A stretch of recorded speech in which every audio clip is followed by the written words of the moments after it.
Inti, Essential of the Sun, is a new mono red 2 CMC commander legendary creature from the new Ixalan set. Whenever you attack, you may discard a card. If you do, put a +1/+1 counter on target attacking creature, it gains trample until end of turn. So discarding cards in general and putting counters on creatures in general isn't that good. However, the secondary ability reads, whenever you discard one or more cards, exile the top card of your library, you may play that card until your next end step. So suddenly it's card draw or card value. And you could even like discard cards and tap out because you are able to cast them on your next turn as well. So they're like stored. So even if you discard cards during someone else's turn, or if someone is forcing you to discard a card, you're still going to be benefiting from this value. Suddenly there's a lot of things we could potentially combine this with, for example the Dismissive Pyromancer, a little bit slow but discard a card, draw a card, looting, but in this case you're actually increasing the value here. You're discarding a card, you're drawing a card, but you also get to exile a card. This is a much stronger version, Magnetic Channeler. Discard a card, exile the top 2 cards of your library, then choose one of them. You may play that card this turn. So in this case, you're getting to look at 2 cards and potentially choose one of them. So you're not drawing 2, but you're getting an increased option. Neheb Dreadhorde Champion is both discarding your entire hand. Now here's an important thing, whenever you discard 1 or more cards, you're only getting 1 exile regardless of the amount Neheb is actually discarding. But you still get a lot of red mana that you can use to cast the things that you exile. I guess we just should show Tibalt the Fiend Blooded as well. Now Planeswalkers are usually slow, and discarding cards at random is usually bad, but here you go. Lightning Axe, Lightning Bolt is usually fine, but like 1 red mana to discard a card and deal 5 damage to a creature will kill most things. Lightning Bolt will still kill most things, but I thought like I should showcase it anyways. You can also play these like card draw cantrips, so to say. So discard 1 card as an additional cost. This is going to trigger your commander. Then you draw 2 cards. So you're gaining value here. Burning Inquiry. Now once again you're discarding 3 cards at random, so you only get 1 trigger from your commander, but still you're drawing cards here as well and you're getting that trigger, and you're kind of disrupting your opponents as well. I have lost a lot of games to this, if I'm gonna be honest. This is a big discard effect and drawing a whole new hand. Also sometimes this is only just 2 red mana. And if you don't have any cards in your hand, then it doesn't really matter. Discard your entire hand. If that's just 1 card, then that's a big value gain. Also, this is a creature you can actually buff with your commander when you attack with it, if you want to go that beatdown focus. We should also mention that Madness is gonna be great in this thing, so Anya's Ravager, Madness 2, so discard this thing. You're basically always going to pay us 2 mana for this, because you have a discard outlet in the command zone, and whenever this attacks, discard your hand and draw 3 cards. So yeah, this is gonna be very efficient at digging through your deck. But how in the world are we winning this game? Are we gonna outvalue our opponents? Now sure, this is mono red value with beatdown. But mono red isn't really in a great spot. Oh, it's not terrible either. Like Magda is sitting on an average win rate of 22.18 from total 50 decks that have entered into various tournaments. And that's not terrible, but there are commanders that are performing a little bit better. Slicer mono red attack is sitting on 21.05 average win rate from 15 decks.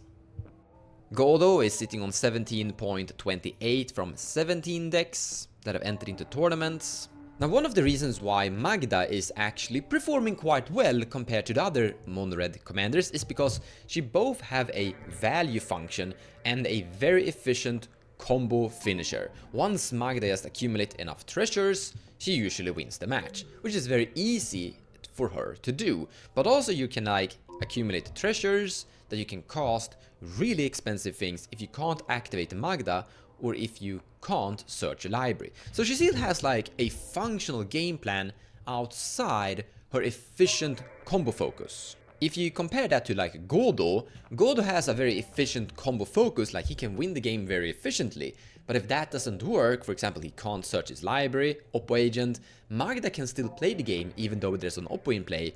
Godo just sits there and does nothing. So where would we place this? Like, I think the value engine from this potential mono-red commander is actually pretty good. Probably even better than Magda. Like, in Magda you have to play dwarves, you don't want to play dwarves, you can play very good cards in general. There are so many good mono-red cards that is forcing you to discard cards to give triggers with this, so you can fill your deck with good cards overall. And gaining a pseudo card draw compared to gaining a treasure, or well, some people might actually argue that gaining a treasure is better, but I'm gonna argue that the value from this guy is better than Magda. But what about that, like, combo finish? Like, how are we winning this match? Well, we do have the mono-red dual-caster Twin Flame Heat Shimmer combo. Quite simple and straightforward, just a tiny problem.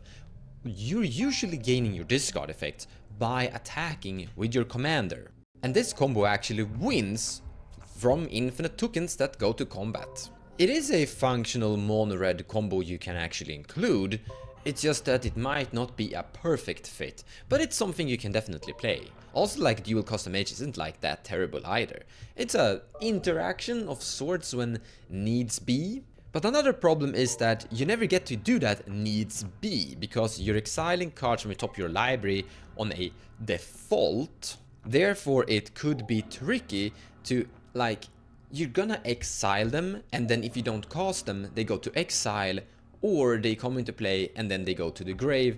So making sure that this actually happened, this 2-card combination, is probably not gonna work out that much. Then we have Underworld Breach. Now this might actually work fine. Also, I should point out that Underworld Breach in general is actually quite good on its own, so it's probably just a card that you're throwing in on a regular basis anyways. Also, discarding cards is fueling your graveyard, and I think that this commander is actually gonna be quite good at producing a very good Underworld Breach potentially.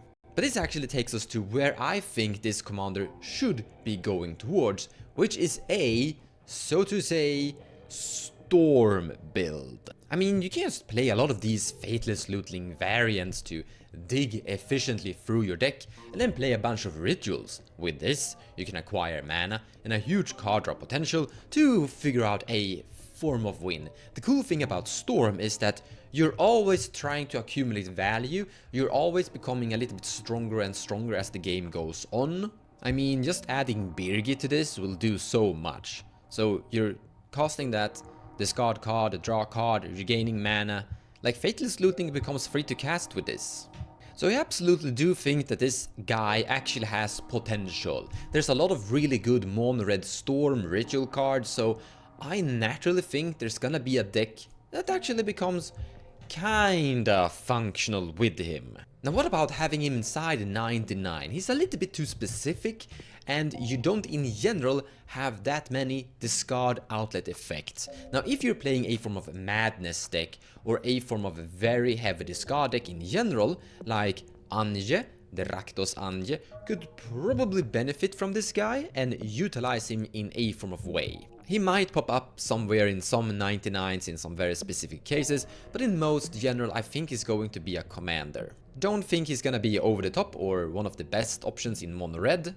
And it will kinda be cool to see how mono red Magda and this guy will compare once a few people have actually playtested him in various tournaments. I personally think that I might playtest him myself, because I do think that the concept looks kinda fun. A lot of more cards have been spoiled, so more videos are coming up. Take care guys, and thank you so much for watching.